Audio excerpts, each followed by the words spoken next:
Welcome to Blinkers Off. Greg Wolf filling in yet again for Matt Carruthers in a lot of big races coming up from Woodbine this weekend. We're going to talk everything north of the border. Win and You're In weekend up in Toronto. Simon Bratt up making the trip en route, I believe, as we speak. They'll have that preview show coming up tonight. They should be situated by now. And helping me talk about all these races coming up. It's all handicapping on this show because we have so many races to talk about. Jeff Bratt from Woodbine. Jeff, how you doing?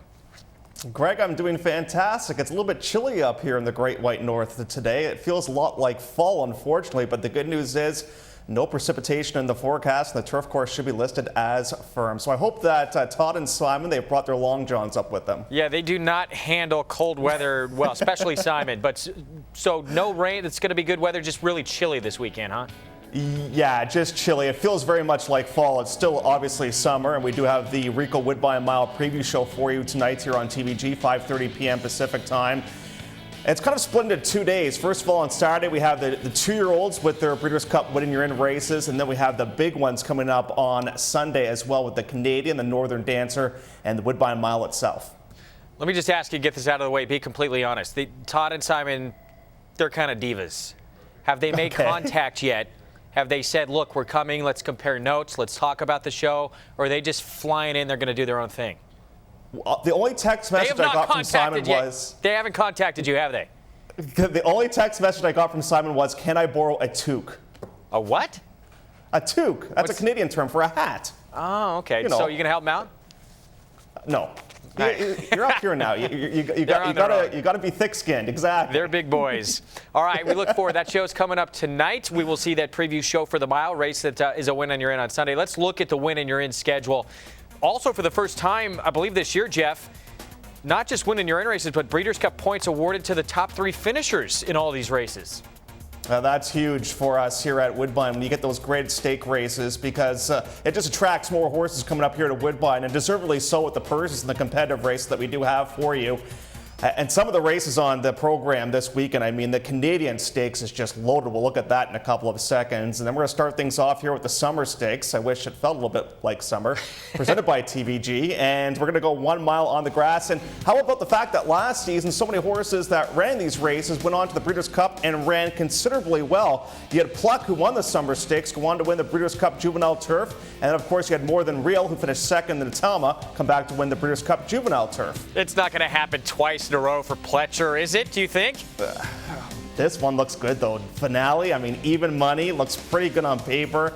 You know, I can't take an even money shot, but man, the horse has done so well. Ever since getting onto grass, has just been a completely new individual. Won by 10 lengths last time out in the Continental Mile. Looks very, very good for sure, but I got to find some value in this race. I'm going towards Jamello in here.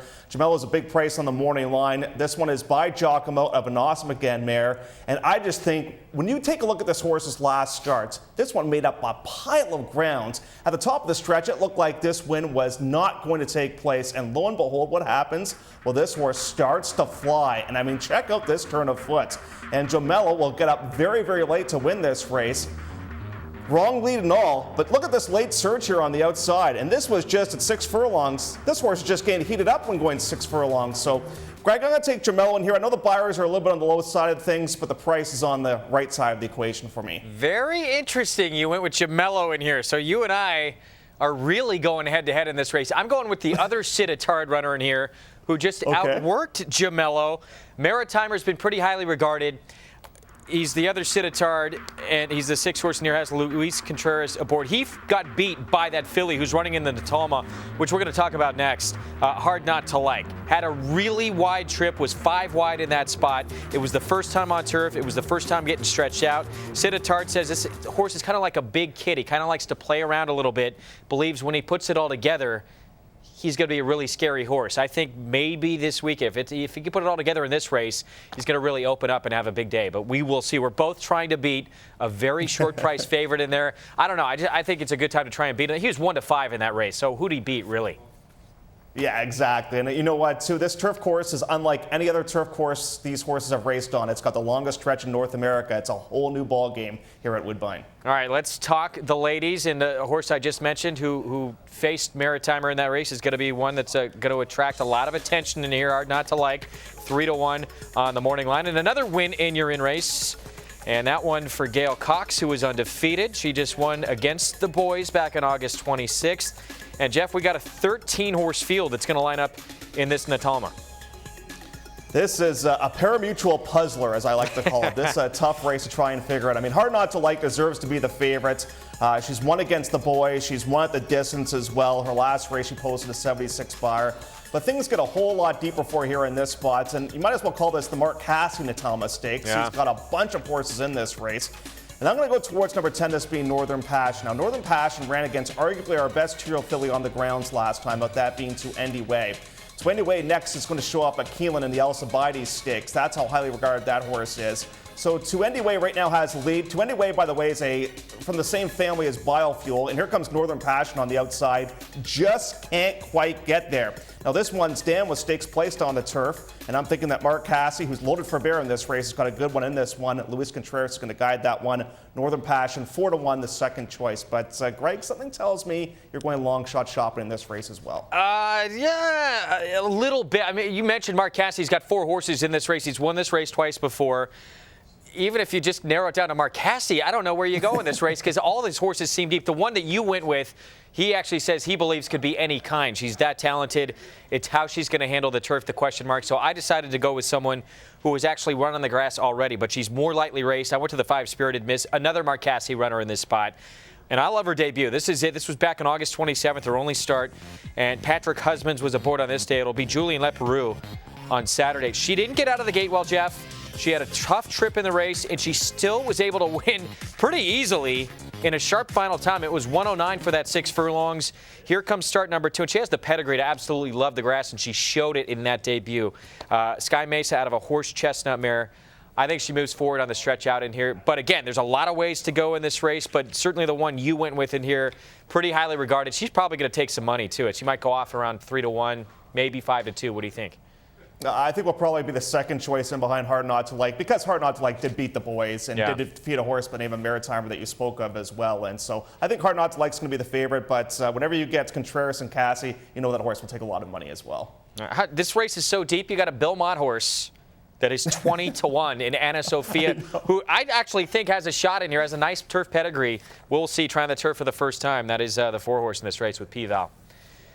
Moving on, Woodbine Mile. Preview show is coming up tonight, and we're looking forward to that. We have the defending champ back in the mix, who is going to would be a surprise definitely this year in Court Vision at 10-1. Courageous Cat, Jeff, is just really coming into his own right now. Back-to-back victories. Here's a look at the Shoemaker Mile win. This was at Hollywood back on July 2nd. Shipped in from the East Coast for this performance and looked ultra impressive beating the 6-horse field. I just think it's his time right now. I decided not to go against him in the Woodbine Mile. Don't blame you, Greg. I think that's a good pick. And I mean, this is a horse, it's a must-use, obviously, in the pick 4s. And Courageous Cat, the only thing that's going to get this horse defeated at Woodbine might be the way the race unfolds, and because we do have the long stretch here with that 1,440 feet stretch that we do have. But I don't blame you at all for picking Courageous Cat. Certainly the horse to beat. For me, I'm just trying to find some value in here. I went towards Tour Allure. Julien Leperoux guides this one here today. And Charles Lopresti is the trainer of this horse, and I just love the way the horse closed last time out down at Keeneland. This was the Bernard Baruch, a Grade 2 race, came from well off the pace and beat a pretty good one too. Get Stormy is no slouch in this division, and Get Stormy has no response at all for Tour Allure.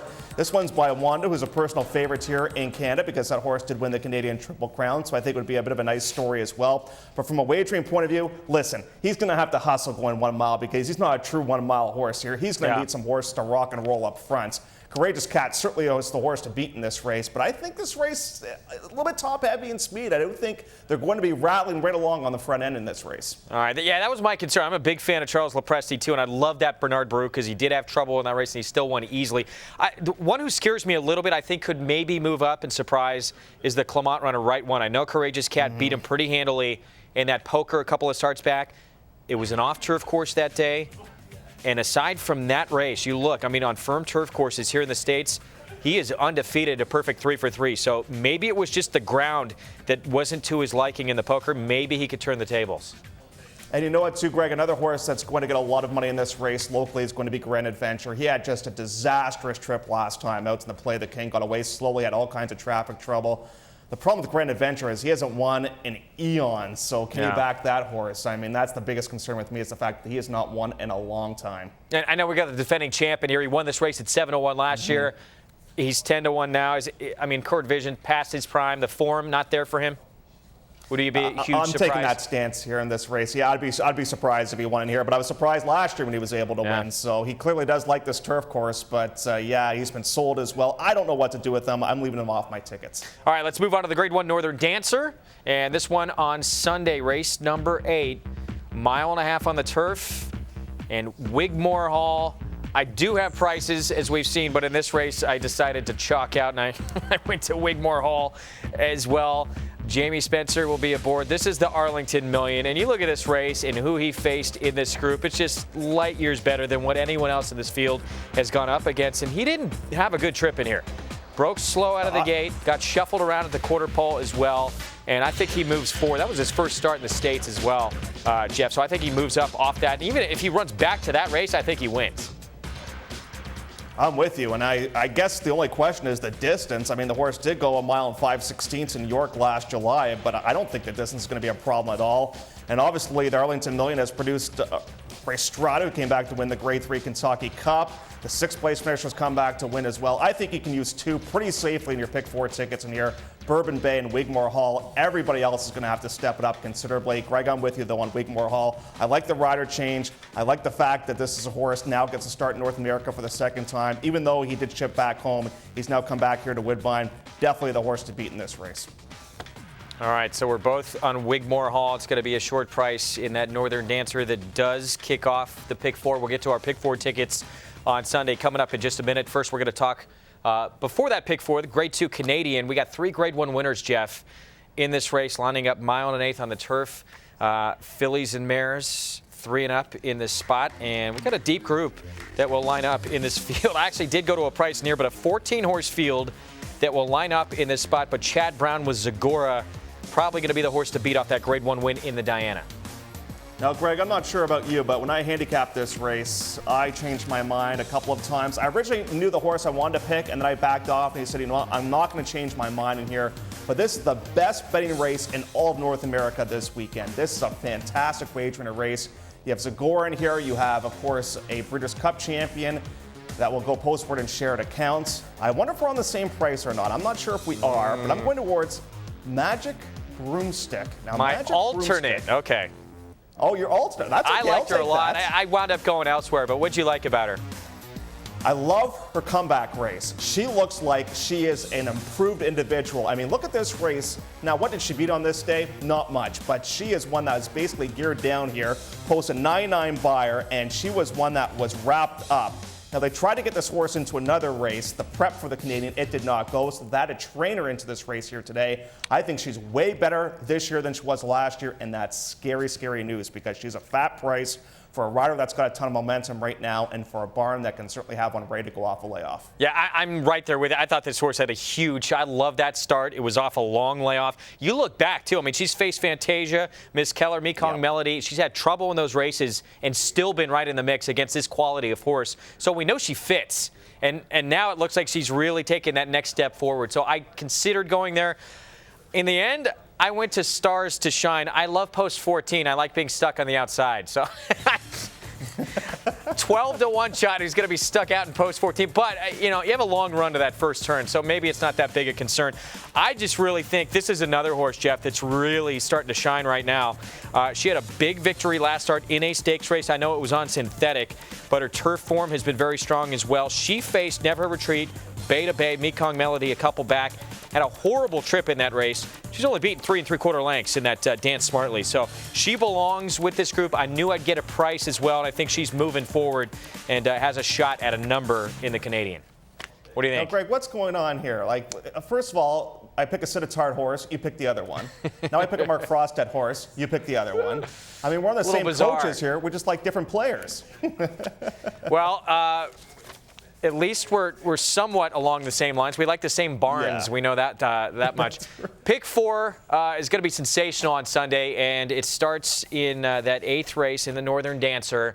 Let's take a look. What'd you come up with? Our tickets, we had to be restricted to a somewhat low number. Your ticket, $48. No singles for you, though, huh? Well, I'm trying to get Simon to open up that wallet of his and maybe lend me a couple of bucks here. Maybe I can bet a little bit more. He's got plenty of money. First of all, race number 8, that being the Northern Dancer, the 2 horses that I spoke of, the 2 and the 4. Then we'll get to race number 9 on the program. This 9th race is an Ontario Sire race. I think you're pretty safe using these 2 horses as well. Save the Thought, who has done so well on turf, now gets over to poly track, and let's forget it. I'm going to use 3 in the mile. They will be Courageous Cats. I'll use Grand Adventure, and I'll also use number 8, Tour Allure, is going to be my top pick. And then I'll use 4 there in race 11, the 1, 4, 5, and the 10. What I love about the sequence, Greg, is the fact that in the 11th race, you get a field of 13 in what turns out to be a pretty wide open affair. So I think you have to spend some money in this pick 4 sequence. Well, we're a little bit different here. I wound up singling in that last race. Let's see what I came up with here. We're actually pretty similar. In the Northern Dancer, you went to 4. I wanted to throw in Bourbon Bay as well, Wigmore Hall, and then I also included the 8 in their Alkali for Belmont. I think a horse that has a chance. From there, in that 9th race at Woodbine, I believe you went 8-10. Right. So we're pretty similar. I threw in the 5 as well. I like that score. Finally put it all together last time out for Steve Attard and was kind of knocking on the door before that. Like the fact that she ran good in a stakes race as a maiden. So I think she has a shot, and I think she's going to be a price in that race. Then in the Woodbine Mile, you went 4, 5, 10, correct? I used the only different one that I used that you didn't use is the horse by the name of the Mark Frosted horse. Oh, okay. So I threw in right one for Clement, and then the 8 horse as well, Churlor, which we both agree on, we think has a big shot. And then I had a single. I ran out of money, so I think the horse to beat in that race is going to be Control, coming out of that big stake. Nearly got the job done. Almost the last 4 or 5 times at this condition, which actually that's a bit of a negative. But the rest of the field I thought a little bit suspect. But I think coming out of that much tougher race, Sunday, I should say, is going to be the day. So $27 ticket. I'll take a shot. But I'm sure we're going to see plenty more tickets from the guys, from Todd, from Simon, and from everyone else up there at Woodbine over the weekend. So I look forward to it. It's going to be a great pick 4. Yeah, it really will be. And Grand Adventure is the other horse I'm going to use there in the mile. And again, you can wager here on TVG.com. The early pick 4 is guaranteed at $100,000. Late pick 4 is guaranteed at $200,000. So really, I think the best way to play it, if possible, get some buddies together, because if you ever get a big upset in one of those races, look out. Big payout will be coming your way. And what I like is the fact that, a lot of us do agree that Courageous Cat is a horse to beat in the mile, but we're going to back ourselves up a little bit and try to look for a bit of an upset as well. All right, we'll look forward to that. It's going to be a must-play pick 4 on Sunday. Do we have to do this part of the show? This is the picks recap. Didn't go all that well. Oh, I got a win. Yeah, 1-2 on California Nectar. And then things started to go south for me. Greg, when was that picture taken? Back in 1999 or what? I look a little chubby there, don't I? And I look a lot younger, and I have more hair. My play of the day did come through, 9-5 compliance officer. So a couple of short price winners in there. Aside from that, I struggled. I like Trubs a lot. Did not get any run out of that horse.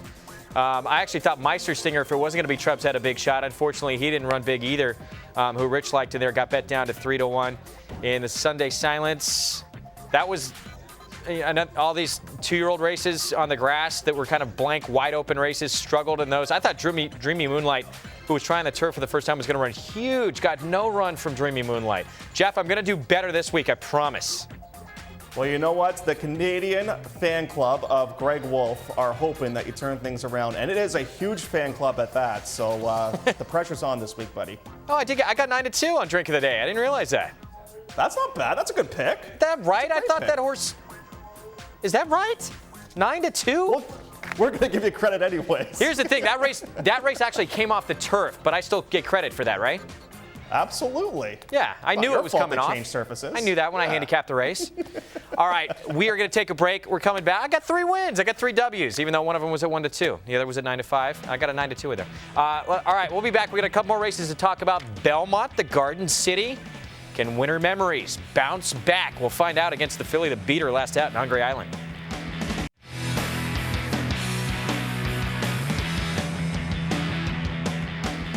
Did you see that guy walking by, Jeff? That's Are we Rich on? Perloff.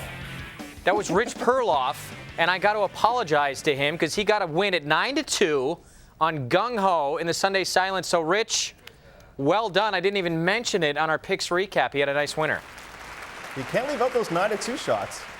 All right, let's pick things back up. Yeah, we had a couple of 9-2, so we didn't do as bad as I thought. Grade 1, Garden City at Belmont, race 9 tomorrow. It is part of a pick 4 with a $300,000 guarantee, Jeff. And for Winter Memories, she was the now horse in this 3-year-old filly division. She was incredible. That victory in the Lake George had everyone just dropping their jaws. They couldn't believe how good she was. And then she gets beat at odds on in the Lake Placid, and now a jockey change. Have you ever seen a horse get ganged up on more than this horse did in that last starts in the Lake Placid? I mean, they did everything possible to keep this horse locked in and eventually finishing the 4th place spot. And yep, you're right, Lascano does lose the mount, and Javier Castellano will guide Winter Memories. Now, she's the horse to beat, but an improving horse is Hungry Island, who did defeat Winter Memories in the Lake Placid. I'm going towards More Than Real, though. More Than Real gets the Todd Pletcher angle in here. I like that. So Corey Nakatani is going to guide this one. Don't make too much of the fact that Velasquez is not riding this horse because he's up here at Woodbine riding all weekend.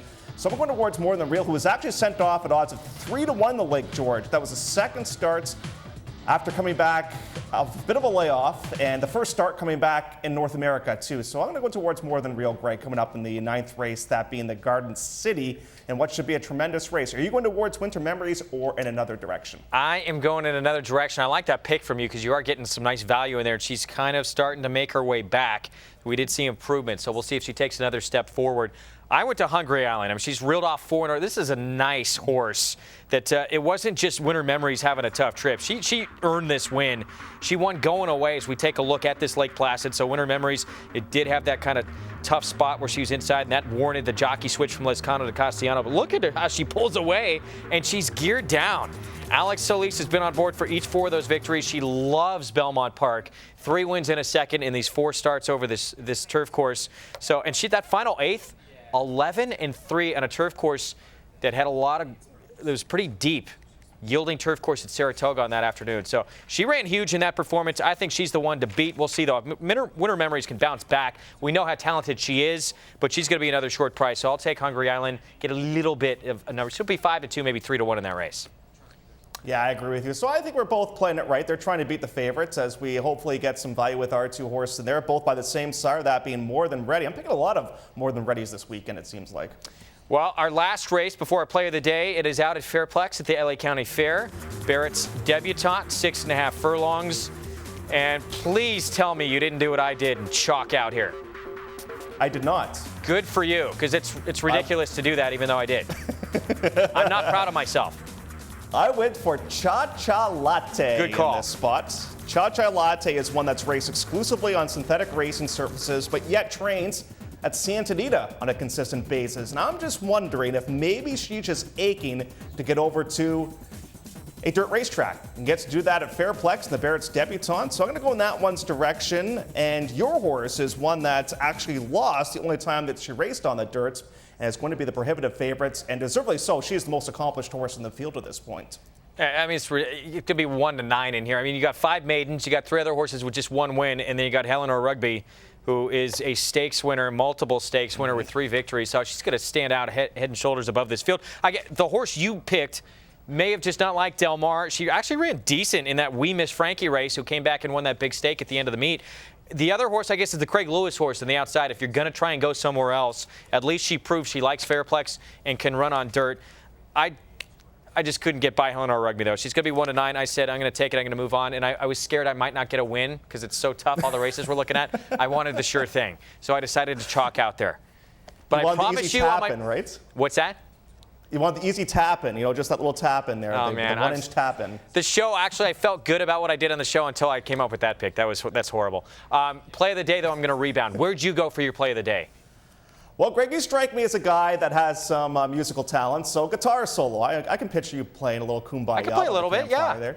Yeah, so guitar solo is one that ever since adding blinkers, race 8 at Woodbine tomorrow, 4-1 morning line. Since adding blinkers has been a completely different horse. I feel bad now. I didn't go to Woodbine. It's all about Woodbine this weekend. When during weekend, I actually went to Belmont. I'm sorry. I apologize.